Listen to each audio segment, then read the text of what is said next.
G'day viewers, a question for you all. Does seeking out and playing old video games count as nostalgia if you've never played them before?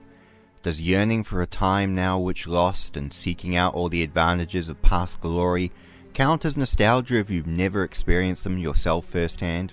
Again, I cannot hear you, so this video will continue with this question unanswered. Stalker! Aside from being what all feminists call men who have the audacity to look around while at the gym, is also the name of a popular video game series, which has been recommended to me over the course of a decade, and which I finally got around to trying out earlier this month.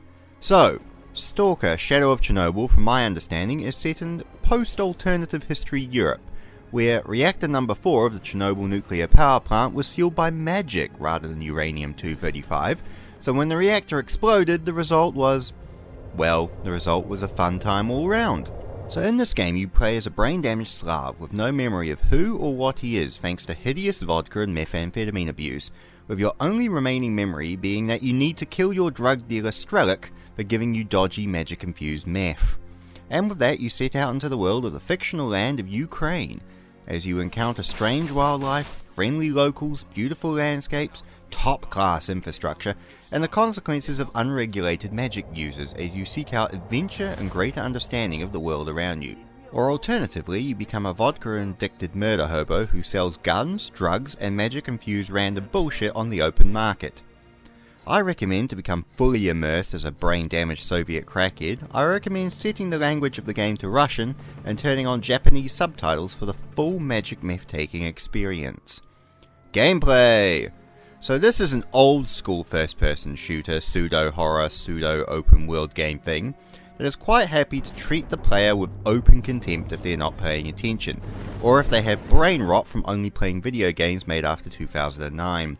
The first thing that struck me about this game and reminded me about the trials and tribulations of old video games is that I played for about an hour and died to some asshole magic wizard's floor traps only to realise the game has no autosave outside of checkpoints, and I just lost over an hour of my life for no reason.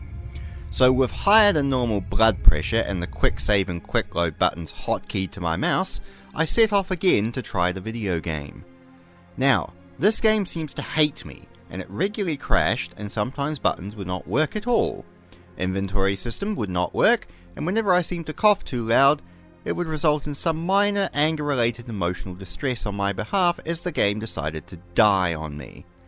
This game also, in my opinion, has some of the most drawn-out firefights I've ever encountered in video games, with one fight being 17 minutes to clear out one bandit roadblock, taking up 95% of my ammunition and supplies, which is rather draining to my morale. As this was only the most egregious encounter, but still, many firefights were lasting well over 10 minutes to gain very little ground, and made me think of my drunken Slav as a World War I general attempting to advance his troops across no man's land circa 1915. Also, your Slav has lesser lung capacity than an asthmatic field mouse, but I blame that on the magic-infused meth and too many sausage rolls for lunch rather than the game itself. Now, this game does actually have some things I rather like. The atmosphere in the game is top-notch, and the world building and environments as you encounter people around the campfire trying to survive in the harsh environment, the magic-infused bullshit you encounter, and the bizarre horror encounters are very well done. The atmosphere and environment is top-notch. Ammo is hard to find, requiring you to pick clean corpses of your foes and unload the half-empty guns of your former fellow Slavs, meaning that you actually need to think tactically about your resources and play smart and shoot accurately rather than run and gun fun. The inventory system reminds me a little bit of RE4, and it's very well done, allows you to carry exactly what you need, but it never allows you to be too overloaded unless you're attempting to be a kleptomaniac, which more often than not will leave you unable to move. The weaponry is a little anemic from what I expected in terms of quantity offered rather than quality.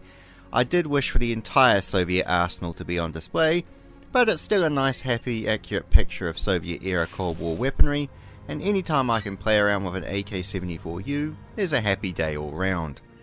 As you progress in the story, you discover more about the drug dealer you are chasing, about how things are not what they seem in the exclusion zone, and of a potential plot to try and wrangle some sort of control over the unregulated wizards in the magic zone that you encounter, as you progress deeper and deeper into the heart of the zone towards the destroyed Chernobyl nuclear power plant. Although I won't spoil the actual plot of the game, not for any act of kindness on my behalf, but more in a sense of even after beating the video game, I still don't quite have a clue of what the fuck just happened. Conclusion. Overall, this game reminded me of why I both enjoy and hate old video games, but helped restore my faith in the superiority of games made before 2012.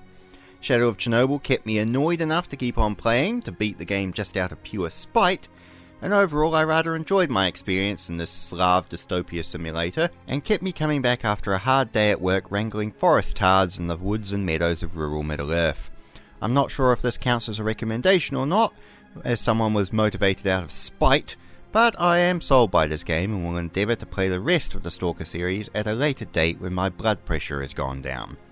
Well, that is all from me for now. I'm off to try and smuggle some illegal chocolate biscuits into the United States so I can buy more guns for my inevitable war against the Tunifars, who are secretly trying to take over New Zealand using mind-controlled serum inside bottles of LMP. So with that, I will see you all again another time.